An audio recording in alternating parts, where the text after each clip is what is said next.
Amis des schémas, rebonjour, rebonjour. Après, je dis rebonjour parce que je vous ai fait dernièrement une vidéo dans ma série schéma qui parlait de cette petite alimentation soi-disant 0 à 1000 volts là.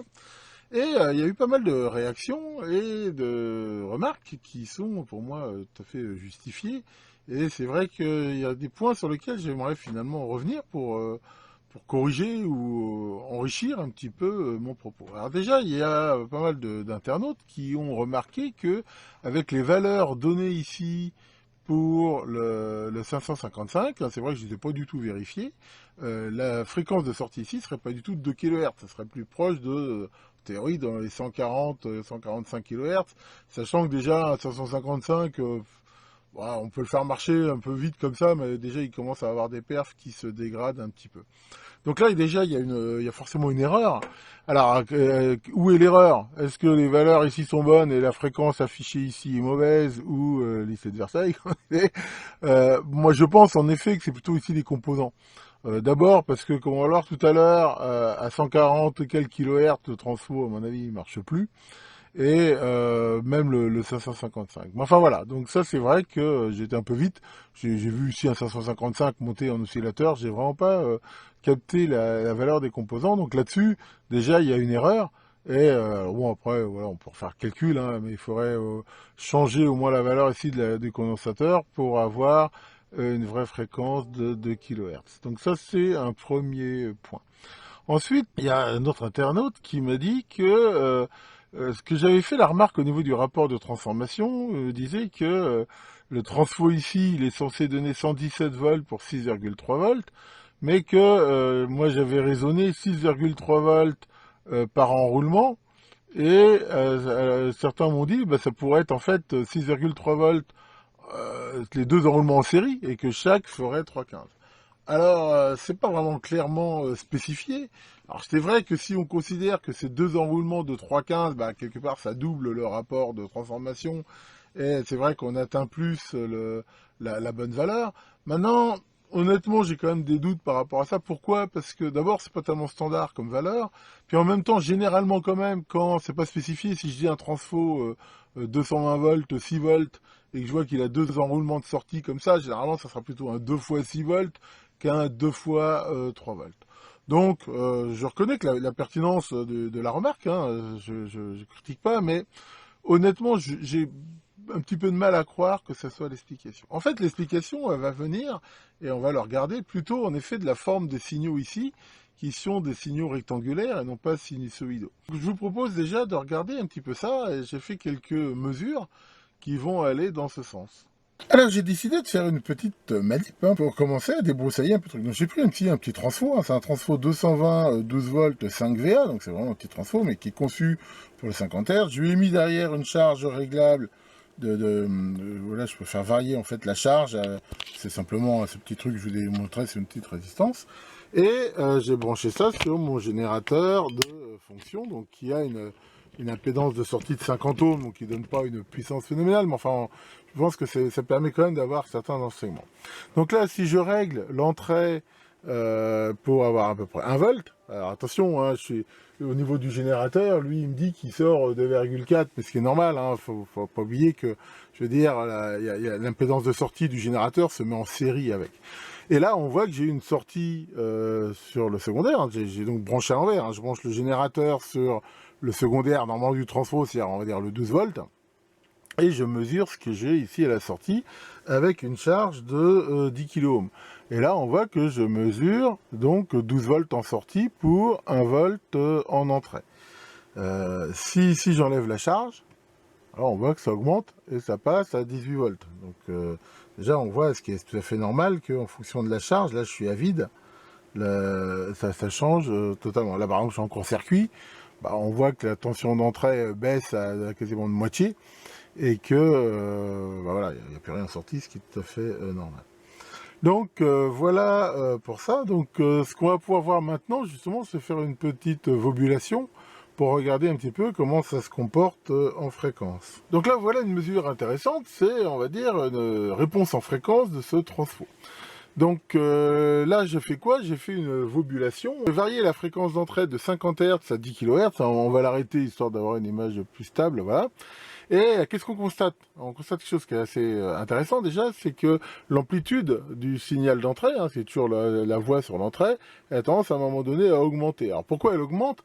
Ben, c'est normal, c'est parce que l'impédance de la self avec la fréquence a tendance à augmenter. Et comme la charge est moins forte sur la sortie, hein, il ne faut pas oublier que mon générateur il a une impédance de sortie de 50 ohms, ben voilà, ça tire moins, je veux dire, sur la charge du générateur, donc la tension augmente pour un moment se stabiliser. C'est-à-dire que à partir de cet endroit-là, à peu près, on considère que voilà, je veux dire, l'impédance est tellement haute qu'elle devient quasi négligeable, je veux dire, par rapport aux 50 ohms. Donc ça, c'est une première chose. Par contre, vu que l'amplitude ici augmente, on pourrait s'attendre à ce que la sortie augmente, et là, en fait, on constate que non, ça a tendance à diminuer. Pourquoi? Parce que justement, la bande passante du transfo, il a été étudié pour 50 Hz, voilà, il y a des pertes et tout ça qui font que le couplage devient moins bon. Alors, qu'est-ce qui se passe si on continue à augmenter la fréquence, là, jusqu'à 50 kHz? Là, qu'est-ce qu'on peut voir? C'est une certaine fréquence. Comme j'ai dit, l'impédance d'entrée de la self, elle est très très haute, toujours en fonction de la fréquence. Et que là, c'est pareil, on a une sortie qui est la même, mais je veux dire, le couplage, là, il est quasiment plus capacitif quelque part que réellement selfique. Enfin voilà, donc ça montre bien déjà le côté, on va dire, réponse en fréquence d'un transformateur, donc qui a été à la base conçu pour 50 Hz. Et on peut voir, voilà, que finalement, on ne peut pas forcément l'utiliser à des fréquences si hautes que ça, hein. Donc là, c'est déjà, on peut voir que jusqu'à, par exemple, 5 kHz, on peut encore un peu le faire, et encore, on commence déjà à avoir des pertes. C'est pas vraiment terrible. Je suis toujours à 50 Hz, donc si on augmente en fait la fréquence, c'est-à-dire je me mets par exemple à kHz, bon, en fait on s'aperçoit que ça change finalement pas grand-chose. Qu'est-ce qu'on constate à 1 kHz? C'est que déjà ma tension d'entrée maintenant elle est de 1,5 volts. Mais on voit que si je ramène la même tension à 1 kHz d'entrée à 1 volt, j'ai toujours à peu près 12 volts, j'ai même un petit peu moins en sortie. Donc ça, je veux dire, c'est tout à fait prévisible. Comme je l'ai dit, finalement, en théorie, le rapport de transformation, il dépend relativement peu de la fréquence en elle-même, hein, je veux dire, parce que on voit bien que dans la formule qui donne le rapport, la fréquence n'intervient pas, mais bien sûr, ce qui intervient après, c'est je veux dire, la qualité du couplage qui, elle, bien sûr, joue, et c'est pour ça que là, j'ai quand même un petit peu moins, et plus, on l'a vu tout à l'heure, plus la fréquence augmente, moins j'aurai. Alors maintenant, on va regarder un petit peu ce qui se passe avec des signaux carrés, parce que là, je suis sur du sinusoïdal. Alors si je reviens à 50 Hz, là, on peut constater plusieurs choses. Déjà, quelque chose qui est tout à fait prévisible, c'est que j'ai ces pics ici qui correspondent en fait à la rupture du flux magnétique. Hein, c'est pour ça qu'on met ces fameuses diodes de roue libre, et qui sont quand même relativement importants. Et en sortie, on retrouve le signal ici, mais voilà, je veux dire, qui suit finalement relativement le signal d'entrée, si on regarde bien, sachant que les pics ici sont moins importants, parce que, je veux dire, il y a, ça correspond en fait à une fréquence assez élevée, et que, je veux dire, le lissage, hein, on a vu un petit peu l'effet de filtre du transfo. Alors attention, la charge va aussi jouer ici, dans la mesure où là, je suis chargé par 10K. On voit que si j'enlève la charge, ça devient plus important. Par contre, je mets une charge plus faible, ça a tendance un petit peu, voilà, à atténuer. C'est-à-dire que les pics restent quand même, hein, ça les atténue un petit peu, mais pas tant que ça. Mais bien sûr, derrière, je veux dire, quelque part, ça les décharge plus vite dans la mesure où il y a une charge plus importante. Alors maintenant, on va regarder ce qui se passe si, toujours en étant carré, on augmente la fréquence. Et là, je vais me remettre à 1 kHz. Alors c'est parti.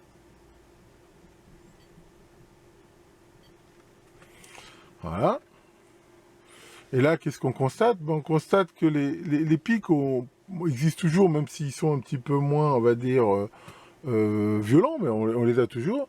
Et que j'ai ici, en sortie, ici, mon signal, qui est d'une amplitude encore une fois un petit peu plus élevée, mais voilà, la tension ici, regardez, elle a énormément quand même aussi augmenté, hein. C'est comme tout à l'heure, il faut que je la baisse un peu si je veux comparer ce qui est comparable.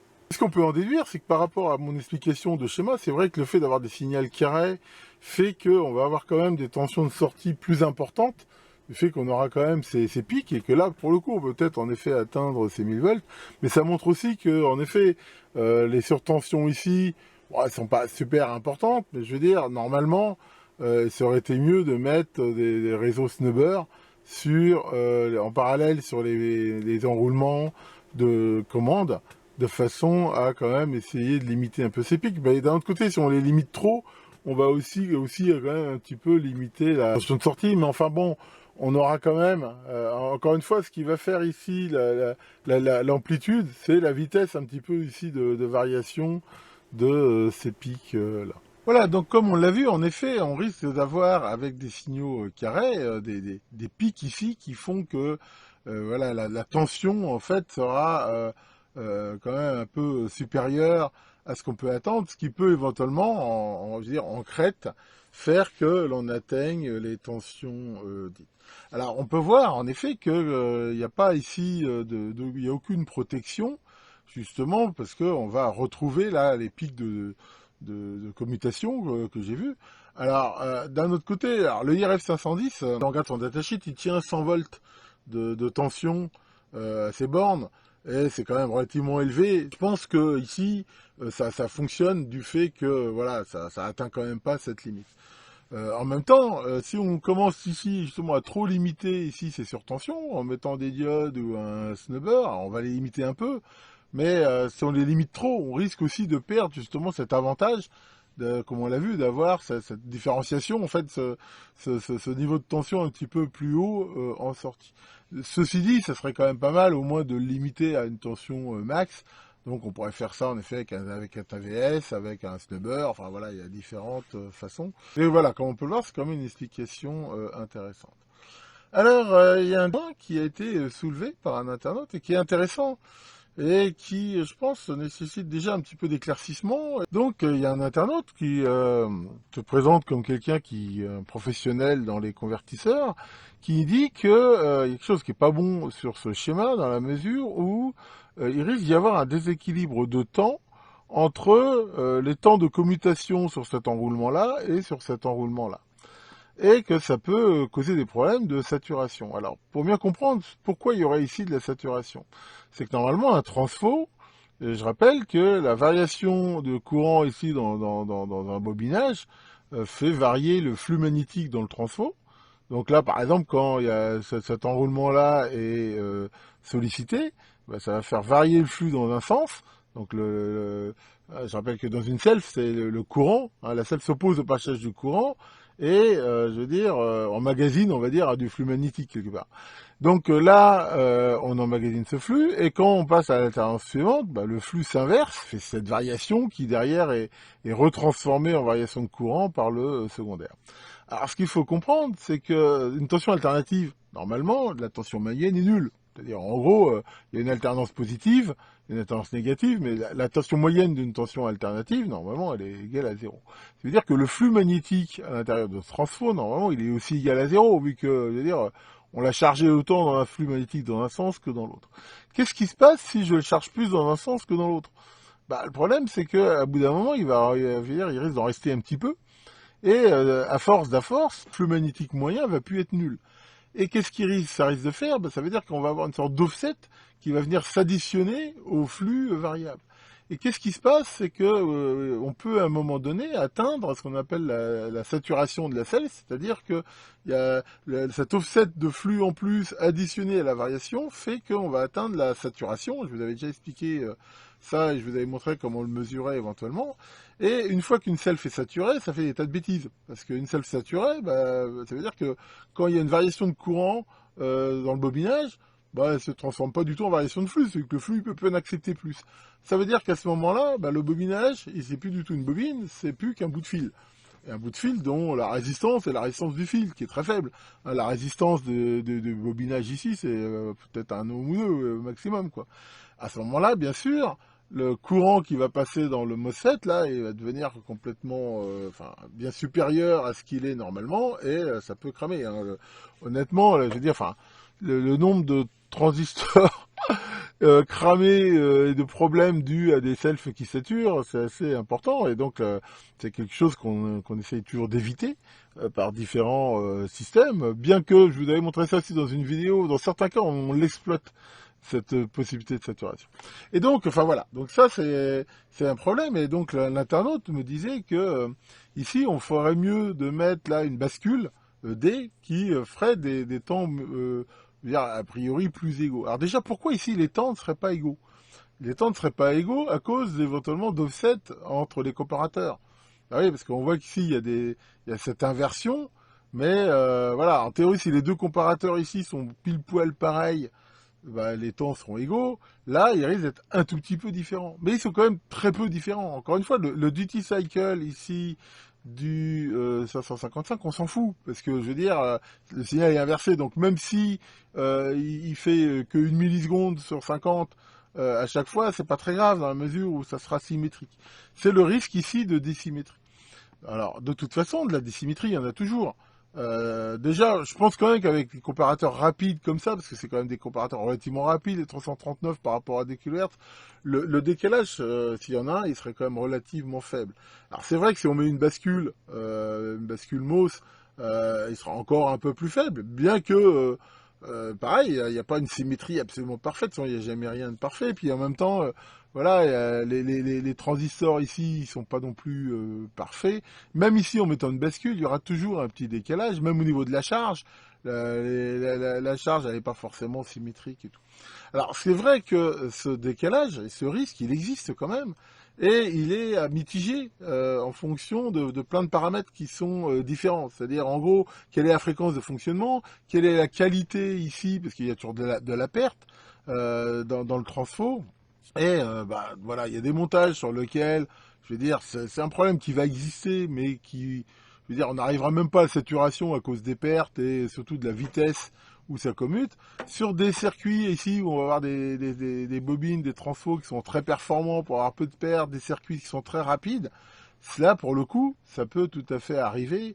Et ça, donc c'est encore un exemple qui montre que, je veux dire, enfin, c'est un phénomène qui est réel, c'est intéressant et il faut le prendre en compte, mais je veux dire, voilà, en fonction de ce qu'on fait, en fonction des paramètres, je veux dire, c'est plus ou moins gênant. Je vous avais déjà montré, par exemple, que la vitesse de commutation d'un fait, selon qu'on l'utilise pour commuter un relais ou qu'on l'utilise un convertisseur comme ça, bah, voilà, si j'utilise un MOSFET pour commander un relais, ce circuit-là, il sert à rien, j'en ai rien à foutre pour commander un relais une fois toutes les 20 secondes. De gagner quelques microsecondes sur le temps de commutation. Mais justement, d'ailleurs, on peut voir qu'il y a des montages qui fonctionnent et qui sont bien pires que ça au niveau des symétries. Nous allons en regarder un par exemple. Voilà, par exemple, un circuit, enfin, on trouve plein des schémas comme ça, d'un petit convertisseur comme ça, je veux dire, du 12 volts continu en 220 volts. Et là, encore une fois, on pourrait très bien mettre derrière un multiplicateur de tension pour avoir une tension plus élevée. Et là, au niveau symétrie, c'est bien pire. Pourquoi c'est bien pire? Parce que la différence de temps entre le temps dans cet enroulement-là et cet enroulement-là dépend en fait du rapport cyclique de ce multivibrateur instable et qui lui, dire, enfin, voilà, en gros ça dépend du matching d'ici des deux condensateurs. Ben, je peux dire que sur un circuit comme ça, il y aura bien plus de décalage de temps entre les deux côtés que sur un circuit comme on a vu avec les comparateurs. Enfin, ça sera dans un rapport très très différent. Et pourtant, ce genre de petit convertisseur, j'en ai vu plein. Mon beau-père en avait un qu'il a utilisé pendant des années dans sa caravane avec des bons vieux 3055 et ça marchait très bien. Alors c'est vrai qu'il y a quand même ce risque, c'est pas parfait. Et je dis pas du tout le contraire, mais enfin voilà, ce que je veux dire, c'est que sur ce genre de montage, c'est pas non plus, on va dire, critique. Mais c'est vrai que c'est quand même pas top. D'ailleurs, on va voir que il y a éventuellement d'autres solutions. Par exemple, une solution comme ça est bien meilleure. Où là, en effet, on retrouve toujours cet oscillateur là fait avec un 555 qui pilote ici une bascule. Ce qui fait que le rapport cyclique en plus là du 555, on n'en a rien à foutre. Je veux dire, ça permet même là d'ajuster la fréquence. Donc cette bascule là s'arrange, je veux dire, en divisant la fréquence par deux. C'est vrai que là, on aura des temps de commutation de chaque côté qui seront quand même beaucoup plus équitables que dans le circuit des précédents, ce qui est préférable. De toute façon, c'est vrai que ce circuit-là a quand même bien mieux que celui qu'on a vu avec des transistors. Je dirais même, moi j'en avais fait un dans le temps aussi, j'avais cette topologie-là, mais j'avais même mis ici un 4060 avec un quartz, qui faisait que j'avais ici une fréquence qui était vraiment très stable, bien plus stable qu'avec un 555. Mais enfin bon, encore une fois, la variation de fréquence ici du duty cycle dans un truc comme ça, on s'en fout plutôt. Alors, dernier point, il y a un autre internaute qui a mis en commentaire qu'il pensait que sur ce schéma, il pourrait y avoir ce qu'on appelle des problèmes de crosstalk. Alors, qu'est-ce que c'est que ça? L'idée, c'est que, je rappelle que sur ce schéma, l'idée, c'est que chaque transistor ici commute, je veux dire, chacun son tour. Le problème, et comme je vous l'ai souvent montré, voilà, les MOSFET ici ne passent pas instantanément de l'état bloqué à l'état passant, même si grâce à ces systèmes-là, on a je veux dire, amélioré les choses pour les rendre plus rapides. Voilà, c'est pas instantané. Il y aura forcément un moment où lui, il est en train de se couper, mais voilà, c'est en train de se faire, alors que lui commence à devenir conducteur, et pareil, c'est aussi en train de se faire. C'est ça qu'on appelle du crosstalk. Alors, c'est un phénomène qui est bien connu, qui est d'ailleurs souvent à l'origine aussi de problèmes, par exemple sur des portes logiques ou des choses comme ça, et qui est surtout gênant dans des configurations qu'on appelle push-pull, dans la mesure où push-pull, hein, je rappelle, c'est pas la même configuration, c'est plutôt des systèmes où il n'y a pas de point milieu, et en gros, les deux transistors sont branchés sur l'alimentation, et en gros, un coup, il y en a un qui fait aller les plus, et l'autre fait aller la masse. Et alors, quand il y a du crosstalk dans ces configurations-là, le problème, c'est qu'à un moment donné, je veux dire, quasiment la ligne est en court-circuit, vu que les deux consomment. Ici, c'est un peu moins grave, dans la mesure où on voit que, qu'est-ce qui se passe si à un moment donné, les deux ici conduisent? Bah, je veux dire, ça va quelque part un peu doubler le courant là-dedans. Alors c'est vrai qu'avec les flux et tout, c'est pas forcément ce qu'on fait de mieux, mais enfin voilà, ce que je veux dire, c'est généralement moins grave dans ces configs-là d'avoir quand même du crosstalk. Dans tous les cas, quand même, ça reste un problème. Et c'est toujours pareil, ça reste un problème, mais dans quelle mesure il est gênant? C'est-à-dire, en fait, pendant combien de temps ça se produit par rapport au temps normal? C'est ça qu'il faut voir. Alors, qu'est-ce qu'on fait généralement pour lutter contre ça? Ben, on met ce qu'on appelle une dead zone, hein, un temps mort, c'est-à-dire qu'on s'arrange pour que, voilà, ça en fait, ça revient à faire un petit peu une horloge qu'on appelle biphasée, et on évite en gros il y a un recouvrement, c'est-à-dire qu'on laisse un petit temps mort entre, je veux dire, le moment où celui-ci est commuté et le moment où celui-ci est commuté. C'est quelque chose qui est très très connu, hein, pour ceux à qui ça parle. Les tout premiers microprocesseurs C1800 par exemple, il fallait leur donner deux phases d'horloge, et c'était très important qu'il y ait un délai justement entre les deux. C'est pour ça que c'était pas si simple sur les 6800, enfin à moins d'utiliser un circuit spécialisé, l'horloge était déjà un petit problème à cause de ça. Mais enfin bref, là ici, bah, on voit qu'il n'y a absolument rien de prévu. Et tout ce qui est prévu, c'est en effet d'avoir ces circuits ici qui font que ça commute relativement vite.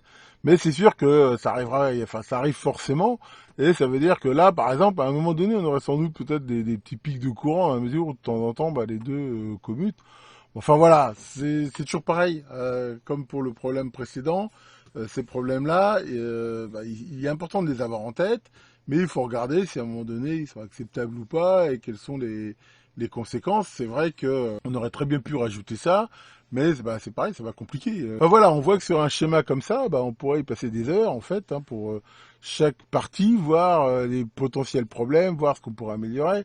Après, comme toujours, hein, c'est toujours une science du compromis, de voir ce qui est acceptable, pas acceptable, et puis de faire en fonction, hein, sachant que voilà, plus on vaudra de la performance, généralement, bah, plus ça sera coûteux et compliqué.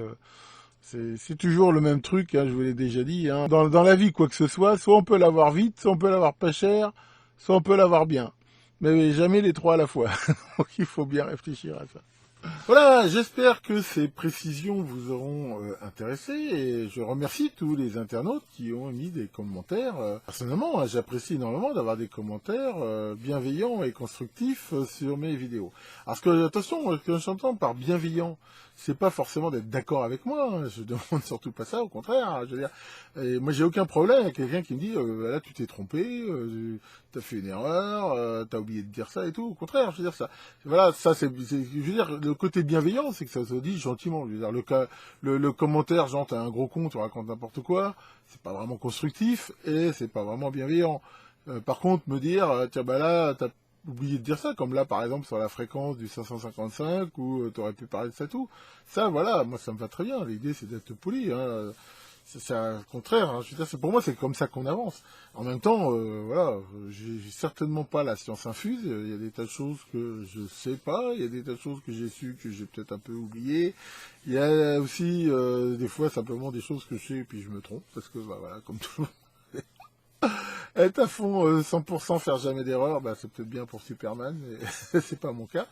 Et voilà, donc n'hésitez pas toujours à commenter, mais voilà, dans ce souci, je veux dire, d'être constructif, c'est vrai que souvent les gars qui me prennent la tête là, avec des trucs, ouais, j'ai forcément raison, machin et tout, bon bah, c'est vrai que de moins en moins, de toute façon, je prends même plus le temps de discuter avec eux, c'est vrai que je les bloque parce que je veux dire, c'est pas constructif. Et puis voilà, l'idée c'est pas de dire si c'est simplement pour dire j'en sais plus que toi ou j'en ai une plus grosse, je veux dire, vraiment pas l'intérêt quoi. Enfin donc voilà pour ça. Je suis en vacances la semaine prochaine encore, donc j'avais plein de jours à purger. Alors j'ai pas mal de trucs à finir, mais enfin bon, CP0 129 est quasiment terminé, donc j'espère pouvoir vous le proposer. J'ai reçu du matériel là que j'aimerais vous montrer, j'ai reçu un super colis de fan que j'aimerais aussi vous montrer, enfin j'ai un QDN Focus à faire, enfin voilà, honnêtement, encore une fois, j'ai beaucoup plus de sujets que de temps, mais enfin voilà, on va traiter ça petit à petit, après tout, il n'y a pas le feu au lac.